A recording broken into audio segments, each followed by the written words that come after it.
Olá, vamos hoje para a nossa aula número 20, que é a aula de funções.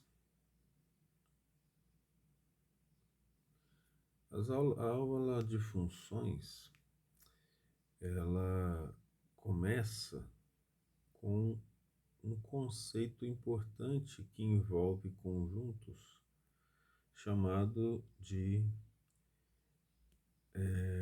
produto cartesiano. Então nós vamos começar aqui falando das funções. Eu aumentei aqui a grossura do traço, né? Talvez melhore a visualização de vocês. Então, dentro de função, nós não vamos conceituar agora não. Nós vamos conceituar a função daqui a pouco. Então, nesse primeiro item, nós vamos falar de uma relação que envolve conjuntos, só que com propriedades diferentes do que nós vimos em conjuntos, que é, por exemplo, que a ordem dos elementos influencia na análise do conjunto. É algo que vocês também vão ver em álgebra linear, a necessidade de que a ordem e a posição dos elementos influenciam na análise sobre eles. Então vamos lá. O que é um produto cartesiano?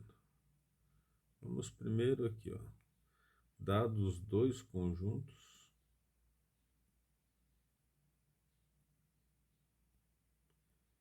aí não há necessidade de escrever conjuntos quaisquer, né?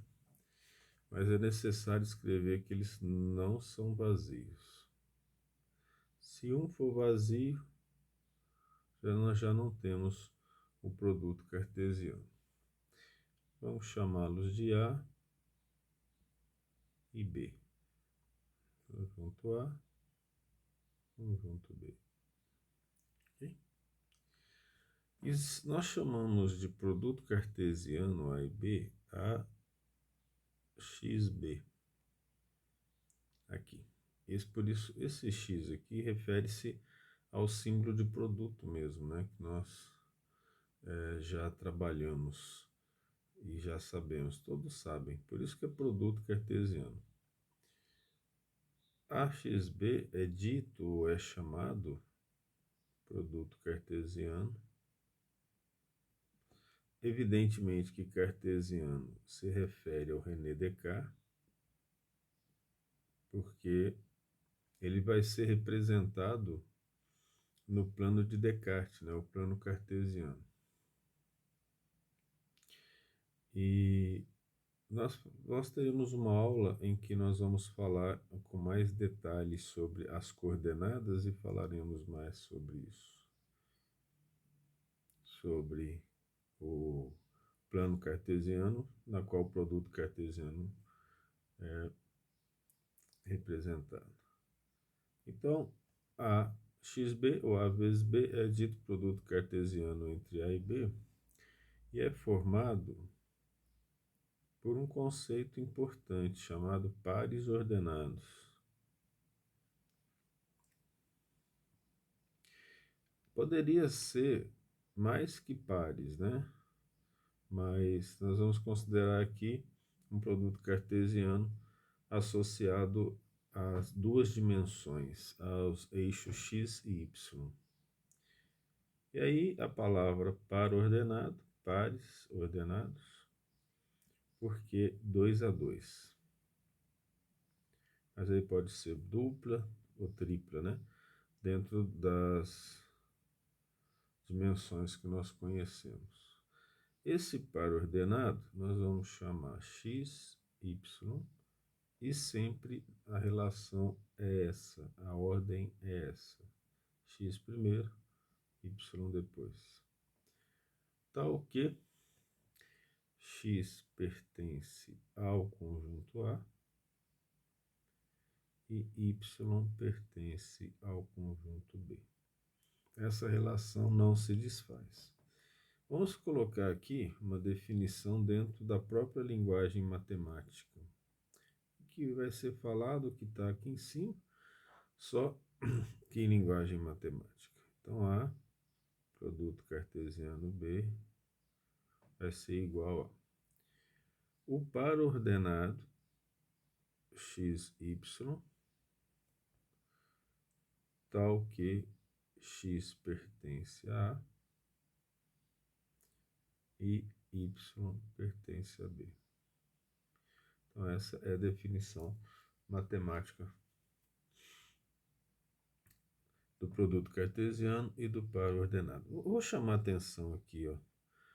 Eu vou colocar aqui uma observação. A ordem importa, ou seja, a ordem dos elementos precisa ser respeitada.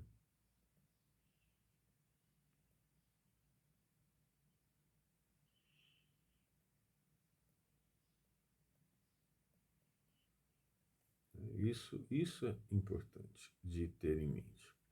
Vamos puxar daqui as propriedades do produto cartesiano, as propriedades gerais e, de certa forma, operatórias também, né? A propriedade número 1, ela diz assim: A vezes B, ou seja, o produto cartesiano,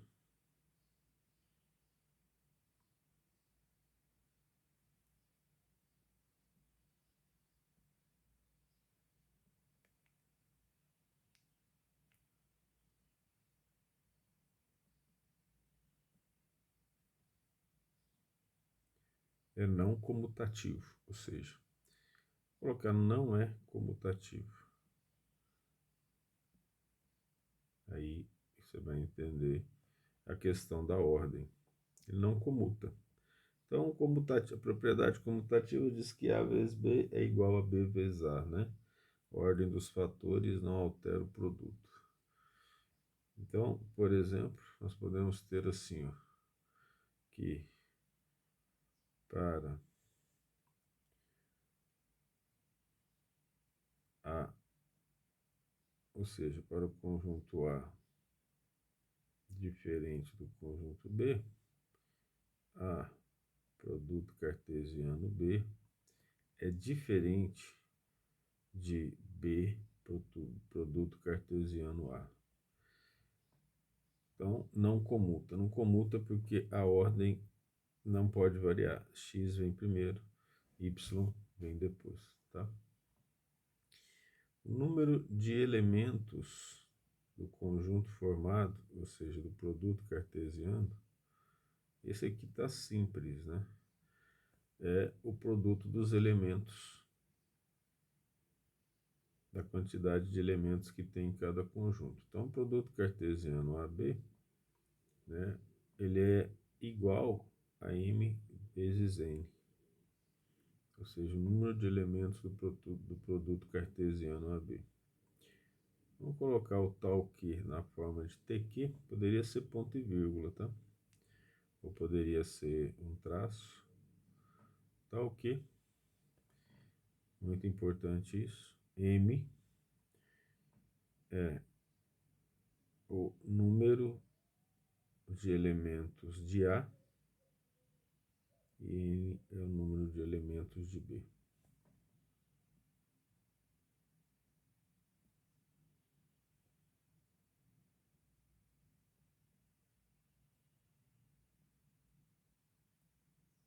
Faltou o D aqui, né?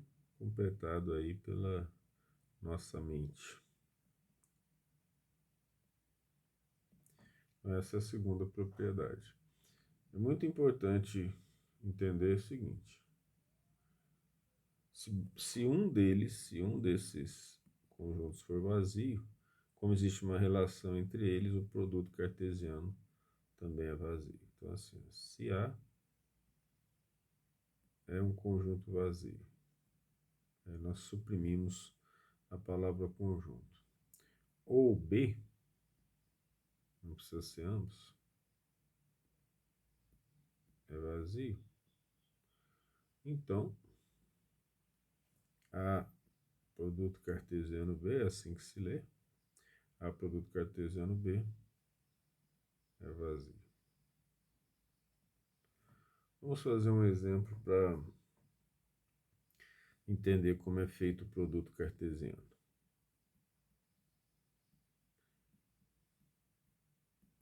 É a base do entendimento de função e das propriedades de função, das funções em geral. O estudo da matemática requer um estudo de análise constante, né? Muita coisa intuitiva, para alguns mais, para outros menos. Mas é importante entender as propriedades. Quando a gente lê as propriedades com calma, aprende com calma, a gente aprende a pensar sobre elas, né? Então, nesse exemplo, vamos dar o conjunto A, 1,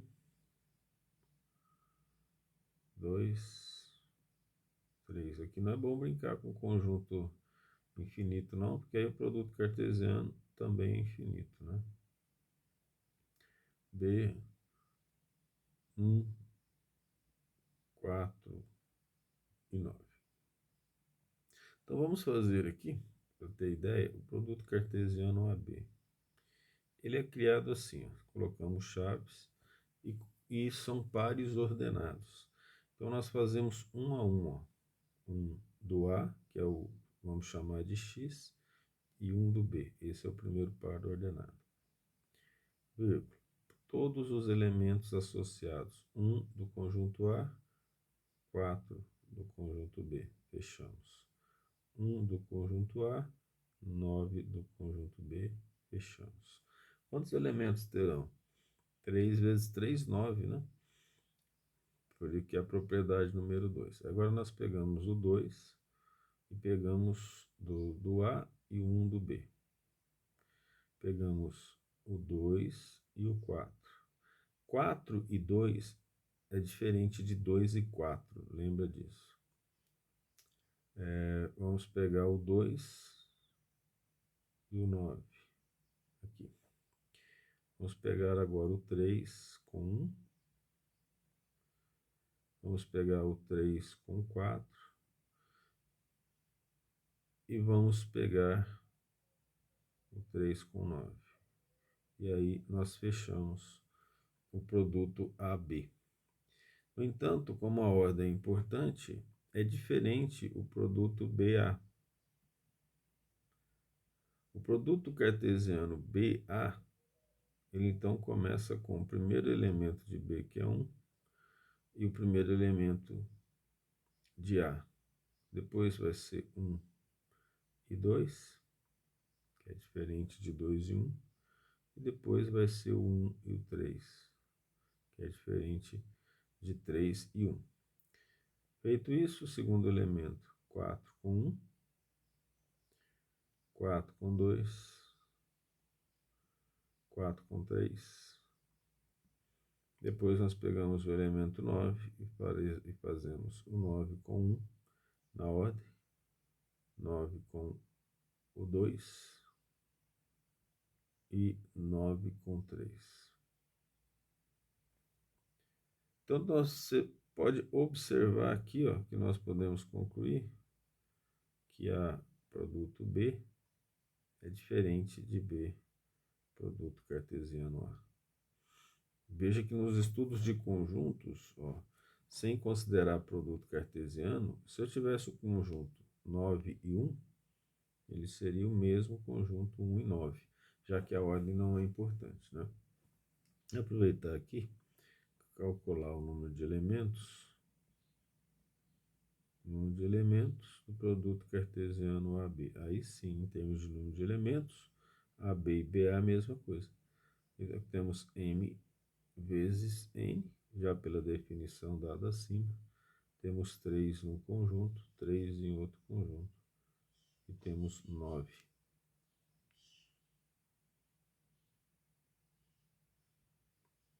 Certo? Então, esse aí fica o primeiro conceito que nós fizemos sobre produto cartesiano e par ordenado. O item 2 agora, derivado do conceito de par ordenado, nós vamos falar sobre relação. E para falar sobre relação, eu preciso entender o chamado produto cartesiano e par ordenado. O que é uma relação matemática? É evidentemente uma associação, né? E nós dizemos que é todo subconjunto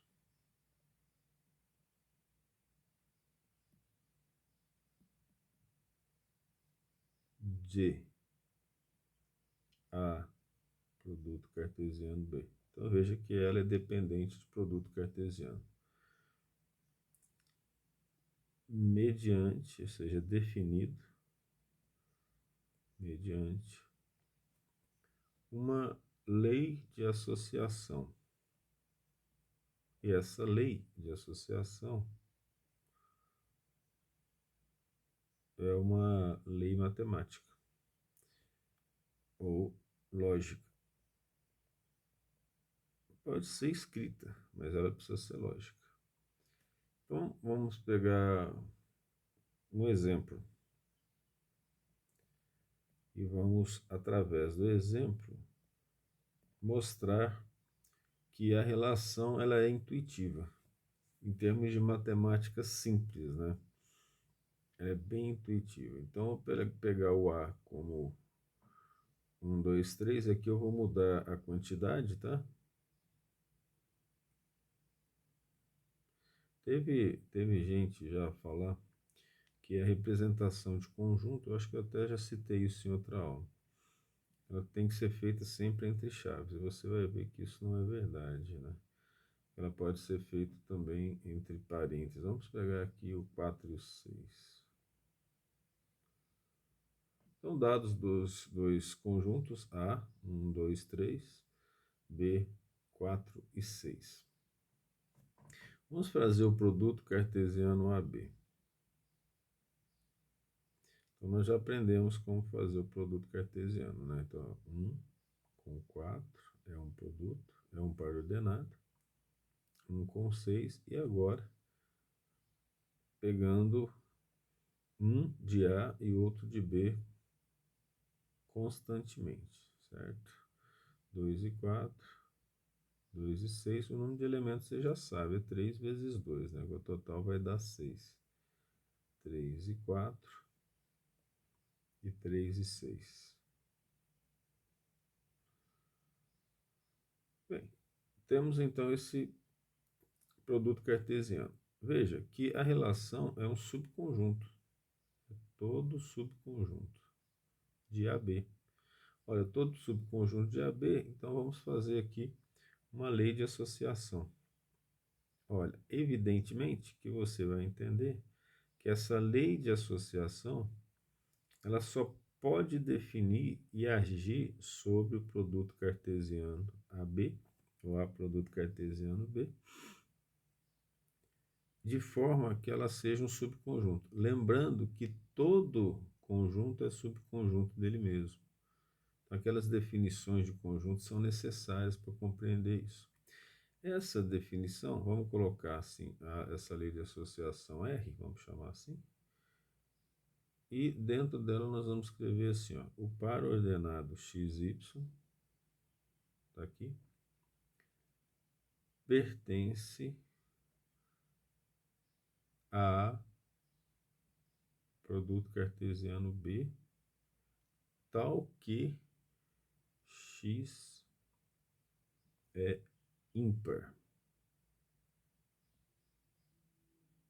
Ou seja, ela existe, só que a condição é que nesse subconjunto de AB, o primeiro elemento seja ímpar.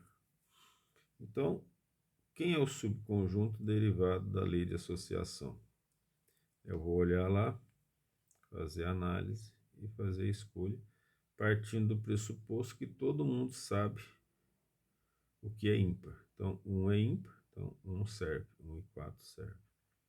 Então, tudo que tem 1 vai servir, ó, 1 e 6. Agora, 2 não é ímpar, é par, 3 é ímpar, então vão ter 3 e 4, 3 e 6. Fica então definida a relação como um subconjunto de A produto cartesiano B.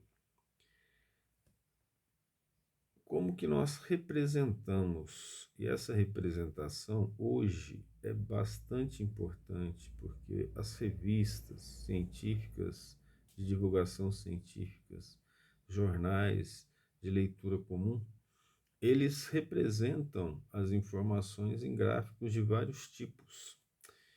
Então, um dos gráficos em termos acadêmicos que a gente mais usa é o plano cartesiano. O plano cartesiano representa bem a relação. Hoje tem gráficos de circunferência, né? Eles chamam de pizza.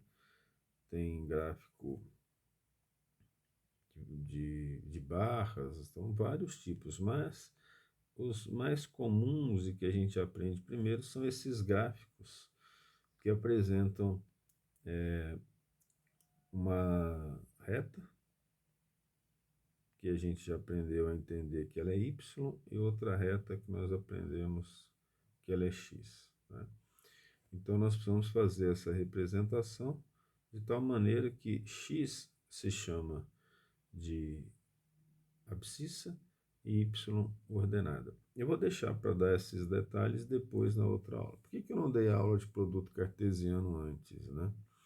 Porque algumas informações nós ainda precisamos aprender de forma intuitiva, considerando que você já sabe, a partir do ensino médio, da gente colocar um pouco mais de detalhes nas coordenadas bidimensionais, coordenadas tridimensionais e coordenadas polares. O produto cartesiano, nós vamos representar em x os elementos de x. Os elementos do x, né, que é o A, é 1, 2 e 3. Não é isso?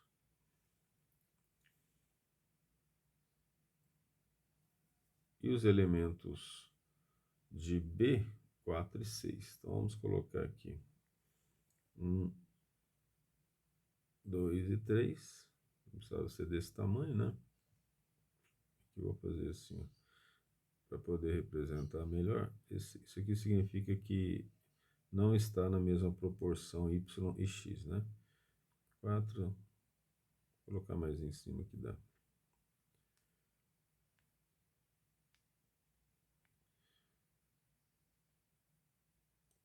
4, 5, 6. Então vamos representar os pares ordenados aqui.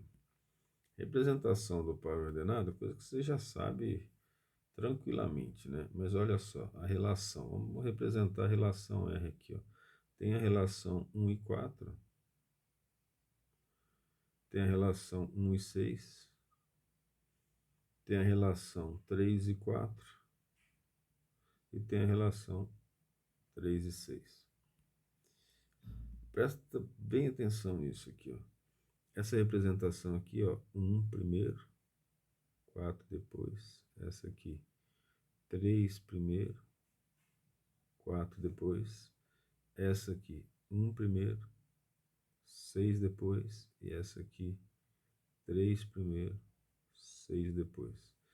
É o par ordenado, certo? A gente representa assim. Por que é um par ordenado? É um par ordenado porque nós fazemos paridade entre os valores, né? Ou seja, nós associamos os valores em relação aos conjuntos de dois números. Pode ser 3 e mesmo assim vai ser par ordenado? Vai. Por quê? Porque eu posso associar x a y e posso associar x a z, por exemplo, se eu tivesse uma outra linha, né, tridimensional, vamos dizer que saindo aí do plano na sua direção. Então nós podemos ter uma representação x, y, z. Então, mas por que isso é um par? É porque não é esse par que faz a associação.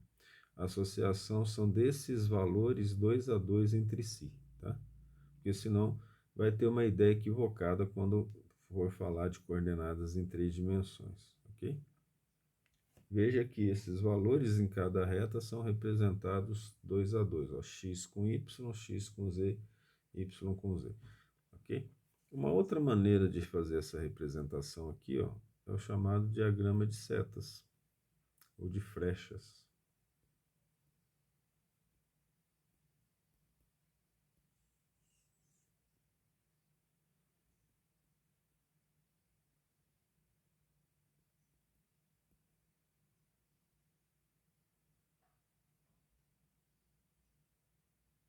Essa representação é didaticamente interessante, né?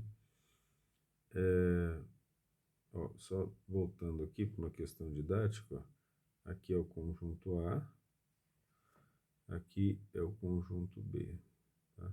Porque senão não vai ter uma associação bonitinha aqui, ó. Aqui é o conjunto A,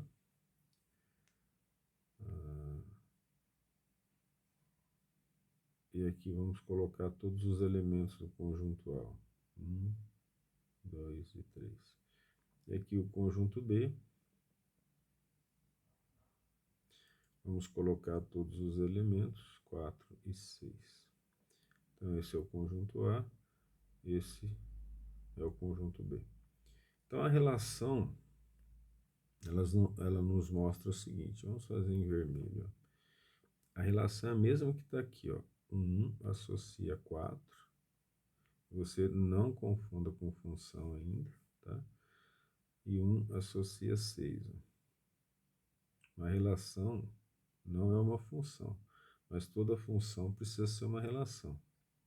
3 associa 4, como nós vimos, são os próprios elementos do par ordenado, e 3 associa 6. Essa é a representação. A representação à esquerda está igual à representação à direita. Igual no sentido dos mesmos elementos, né? Esses elementos de A chamaremos de X, elementos de B chamaremos de Y. Vamos agora, então, conceituar função. Vou colocar aqui ó, o conceito de função. Todo conceito dá uma ideia geral de um processo, de um fenômeno, né? A definição dá uma ideia exata. Então, podemos dizer que o conceito nesse momento é melhor. Por exemplo, não tem como eu definir um ponto, mas eu posso conceituar um ponto, né? E é o chamado de conceito primitivo. Mas aqui, dentro do conceito de função, em termos matemáticos, ele pode ser definido, ou seja, delimitado precisamente. O que significa ser delimitado precisamente? Significa que uma lei matemática vai regê-los, tá? Então, dados dois conjuntos, e precisamos partir dessa base, né?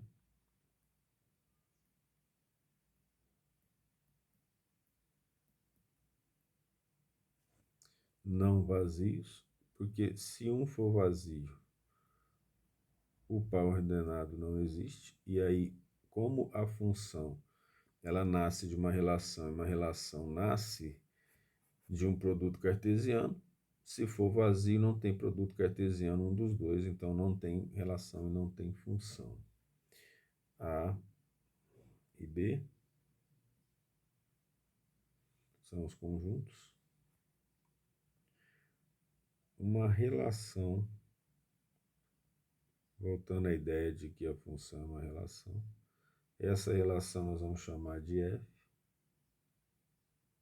uma relação F, que nós chamamos de A em B, e aí isso é imprescindível, que é o conceito associado à posição fica importante, tá? De A em B, mudaríamos se fosse de B em A. É uma função, então uma relação se torna uma função de acordo com duas características pelo menos. Se e somente se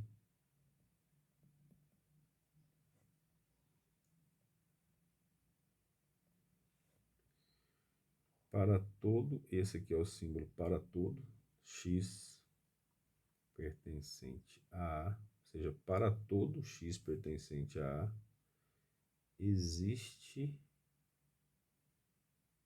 um y. Ou melhor, esse existe com tracinho do lado, significa existe um único y. Tá? É importante. Isso é representação matemática. Eu não estou falando aqui, ao invés de escrever, como eu estou falando, você tem condições de voltar e ver de novo, né? Tal que o par, né, o ordenado xy pertença à relação F. Então, veja bem, aqui em termos matemáticos está dizendo só é função se para todo x pertencente a A existe um único y. Aí você vai olhar aqui por essa definição que a relação acima não é função, né? Pelo que você pode perceber. Por que isso? Olha só chamando a atenção. Não é para todo x, ó. Se A é o conjunto do x, chamado conjunto de saída, o 2 não está fazendo parte da relação, então não é para todo x, tá vendo?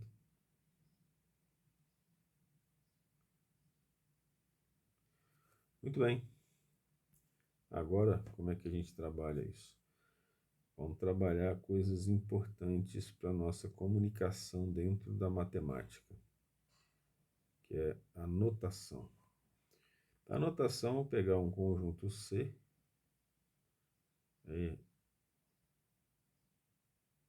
o par ordenado xy, x, né, y,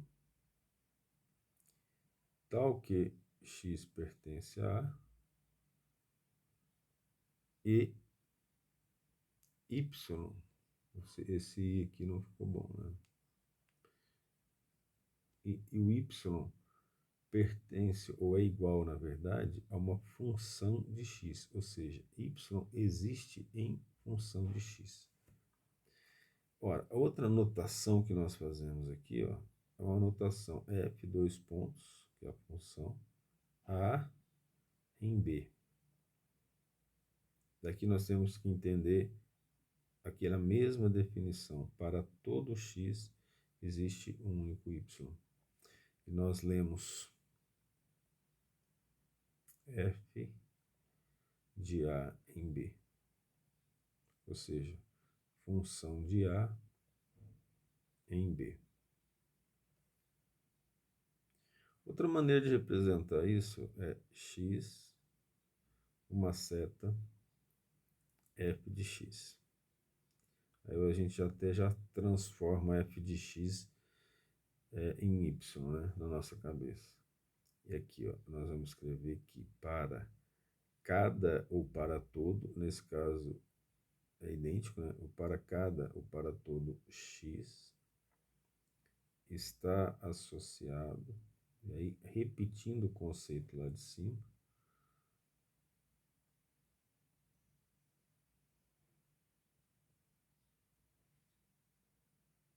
está associado um valor, e aí olha que interessante, que é importante que agora já é valor, né? O x gera um valor em y, um valor f de x, ou seja, eu entendo que é um valor em função de x, que é igual a y. Ok? E aí, nós vamos fazer uma observação aqui, ó, que é a observação chamada teste da reta vertical no gráfico, para ver se é função, o teste de função no gráfico. Isso aqui acaba sendo importante nós vermos, principalmente em relação ao entendimento de gráficos, porque nem todo gráfico representa uma função, né? Teste de função, reta vertical. Vou representar aqui dois gráficos e vamos fazer esse teste, tá? Então vamos pegar aqui um gráficozinho pequeno, vamos representá-lo assim, uma função do segundo grau. O que é o teste da reta vertical? Eu passo várias retas verticais e a reta vertical atravessando o gráfico, ou a lei de formação da função, só pode cortar esse gráfico uma única vez. Se cortar duas vezes não é função mais. Cortar o gráfico não é cortar a curva. Então aqui só cortou uma vez, só cortou uma vez, só cortou uma vez, só cortou uma vez. Portanto, esse gráfico é uma função.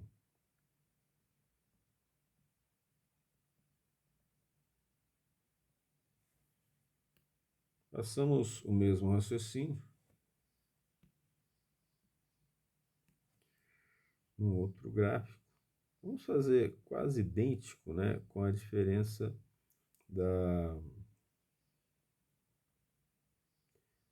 dessa curva ser girada 90 graus. Vamos fazer assim, ó. Então, eu tenho essa curva e vou fazer o teste da reta vertical, né? Eu passo a reta vertical aqui, ó, nessa lei de formação. E aí nós vamos, tá longe de ser vertical, né? Mas você entenda. Teve alguém aí, parece que um geômetra engraçadinho, que falou que a geometria é a análise exata de figuras inexatas. Olha só, ali não ficou bom não, mas aqui cortou uma vez, duas vezes já não é função. Vou colocar que cortou duas vezes aqui, ó, que eu dei uma forçada, né? Duas vezes. Cortou mais de uma vez a curva de formação, portanto, não é função. Agora incomodou o fato dessa cor estar diferente da definição da outra, né? Portanto,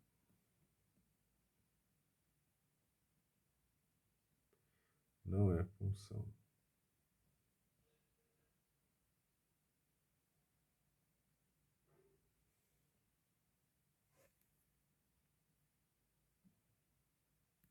Bem, continuando com a nossa análise, vamos falar mais de função em conceitos quanto mais detalhado, melhor, para o nível dos cursos superiores, né? Vou colocar aqui, tem 4 elementos de uma função.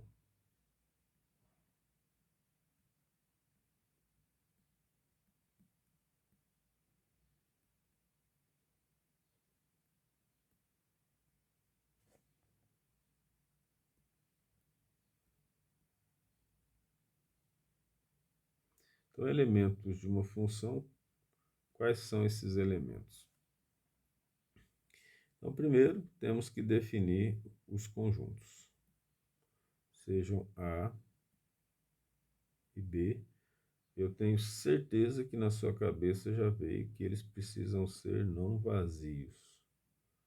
Conjunto não vazios. Olha, matemática séria com velocidade não costuma funcionar, tá? Então, é importante absorver bem os conceitos todos. O conceito muito importante, e isso nós precisamos compreender bem, é chamado domínio de uma função.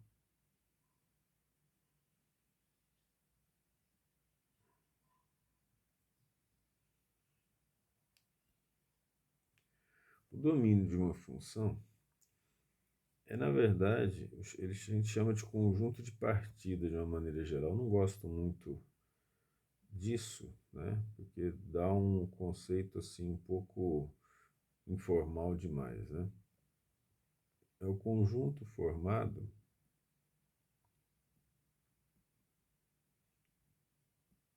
pelos elementos.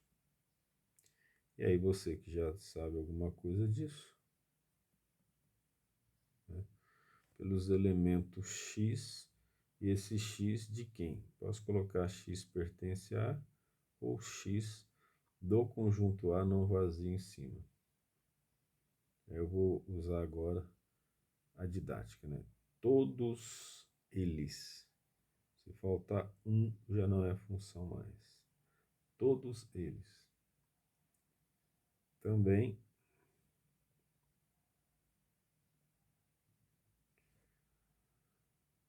chamado de conjunto de partida. O fato de eu não gostar não significa que eu não tenha que falar, né? Já que está dentro dos conceitos, né?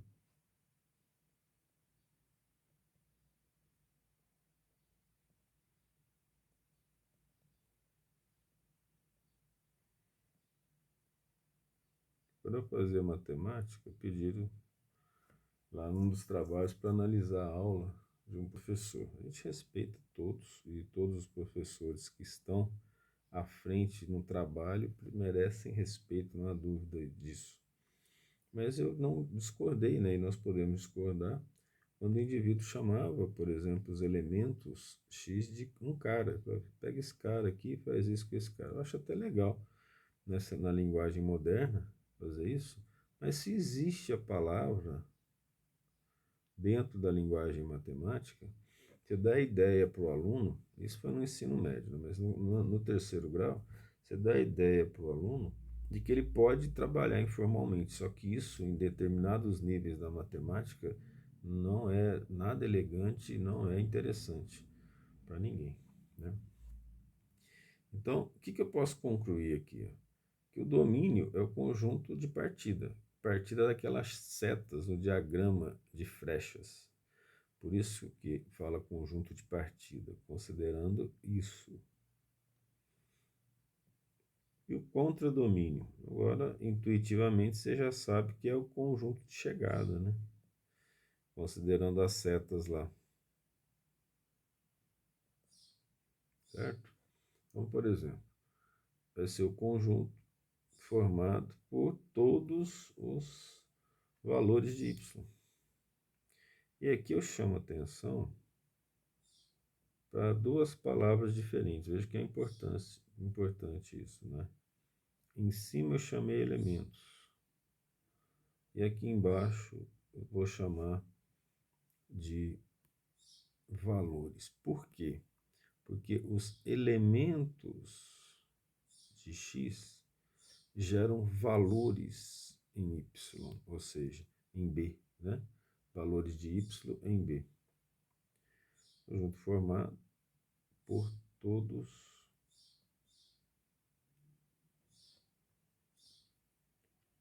os valores. Aqui também não fica perfeito, né? Porque pode ser que eu não tenha todo y associado a x, tá? Mas é para que você tenha uma ideia da questão de função. Função é muito importante, porque ela mudou a história da matemática. Enquanto a gente trabalhava com incógnita, o valor fixo na equação, aqui nós trabalhamos com variáveis. A variável, ela permite uma mobilidade na matemática. Por que uma mobilidade? Porque o valor de x e de y variam em função um do outro. Então, se eu pego uma equação da física, por exemplo, distância em função do tempo, ela não é fixa, ela não é uma incógnita. Não, ela não deixa de ser uma incógnita, mas além de uma incógnita, a definição fica mais ampla, ela é uma variável, né? Ocorre uma variação de um valor em função do elemento de um conjunto, ok? Então, por exemplo, a distância em função do tempo, você tem que pensar assim, ó, o tempo ele é fixo, né? Só que o tempo ele vai determinar a distância percorrida. E aí o que nós temos? No conjunto de partida, a distância ou espaço percorrido, no conjunto de chegada, o tempo em que esse elemento distância gera um valor para y. Nesse caso, é bem interessante isso, porque se você falar assim, eu vou começar o conjunto com o tempo vai passando. Se o móvel ficar fixo, aí eu tenho um valor que não altera a distância. Então não é conveniente, de forma alguma, você inverter e colocar um gráfico tempo, no caso de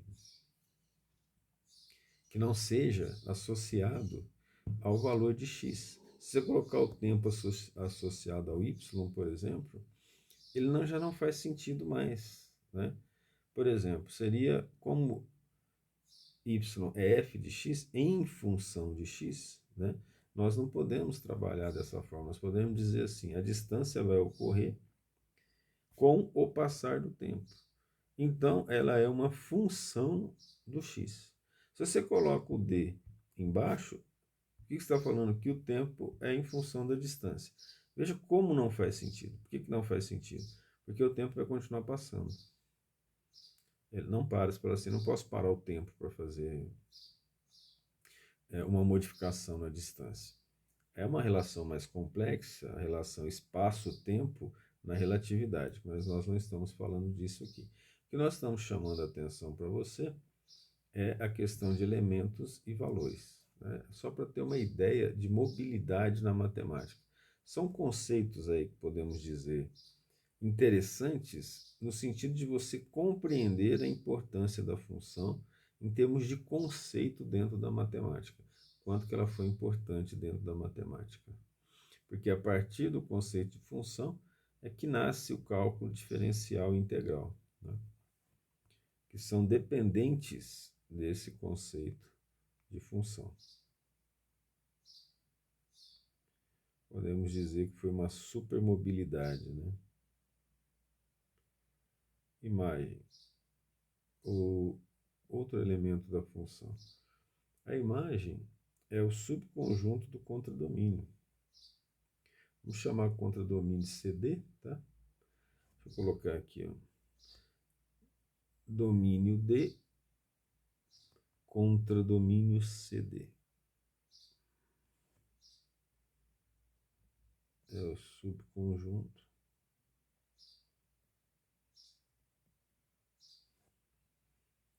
de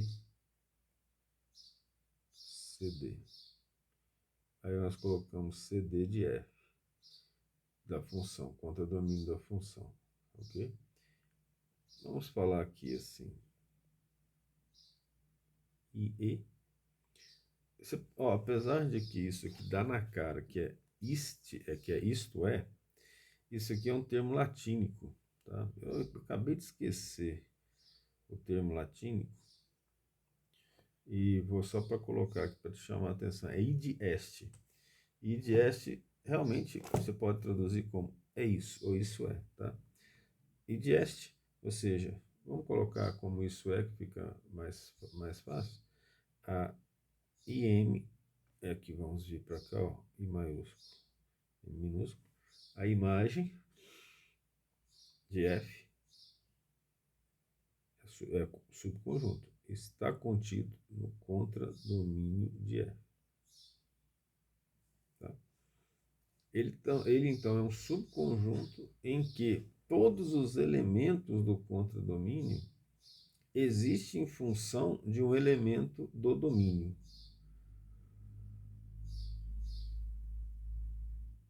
Formado, e aí nós vamos falar o que eu acabei de dizer agora escrito, né? Vamos nos comunicar pela escrita, formado pelos elementos de y. Vamos colocar aqui pelos y, pelos elementos y, todos eles, né? De B.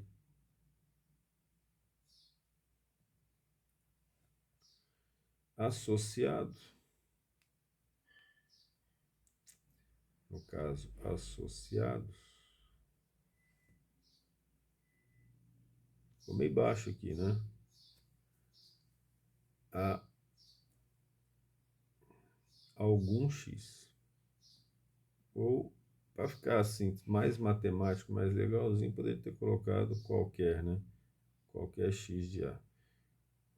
Mas vamos colocar algum que ele resolve.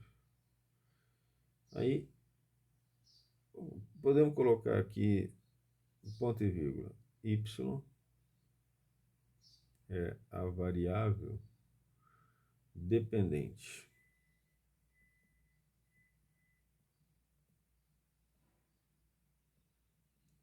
Dependente do valor de x.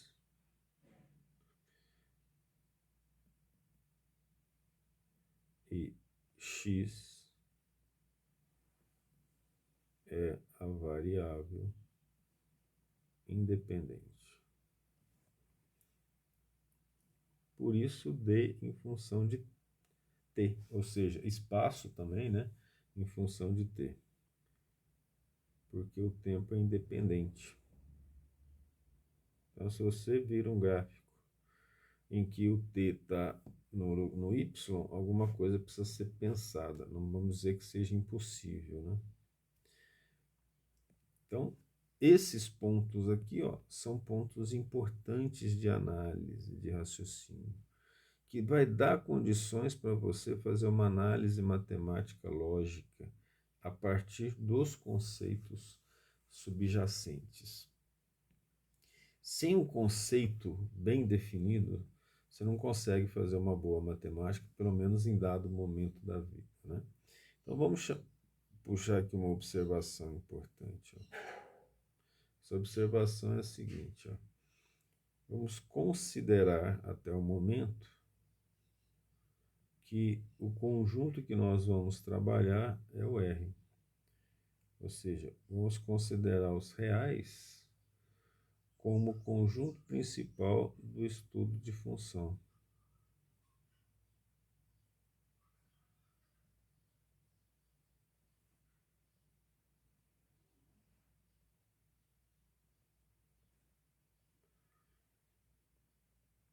E aí, a partir daqui, nós podemos falar de imagem.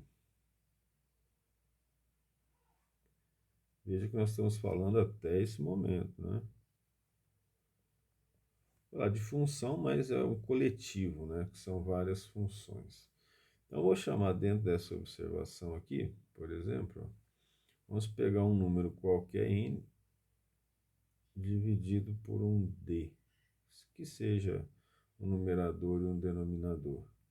Condição da imagem d diferente de zero. Relacionado a isso. Aliás, podemos dizer assim, eu falei imagem, né? O domínio, né? Zero não pode participar, não foi, eu falei errado, ok? Zero não pode participar. Ou seja, esse conjunto com D diferente de zero implica num R asterisco. Então, esse é o conjunto associado, essa é a definição do domínio. Se estiver dentro de uma lei, de uma função, e nós tivermos um denominador, uma divisão, esse elemento não pode ser zero. Nós já até comentamos sobre isso. Se tiver raiz, vou colocar um x aqui, ó. A condição de existência é que x tem que ser maior ou igual a zero. O que significa isso? O zero pode entrar. Então eu tenho o R mais, chamado de R não negativo. Esse é o domínio. E, considerando isso, né, se eu tiver aqui um numerador qualquer e tiver no denominador uma raiz, nós vamos então fazer uma associação aqui, ó, que x tem que ser diferente de zero e x tem que ser maior ou igual a zero. Aí não pode ser maior ou igual. Não é ou, é i. Isso implica que x é maior que zero, quando nós fizermos a interseção entre esses dois. Ó. Quando fizermos a interseção entre esses valores, então é melhor matematicamente eu nem colocar esse i aqui, vou colocar uma vírgula. Na interseção, eu vou ter como resposta para esse domínio um x maior que zero. Esse x maior que zero implica num r asterisco, e aí sim o zero não está associado, vamos falar de r positivo, ok? Nesse caso, aqui nós temos essas bases fundamentais de função, e aí nós deixamos uma próxima aula a continuação disso, ok? Bons estudos.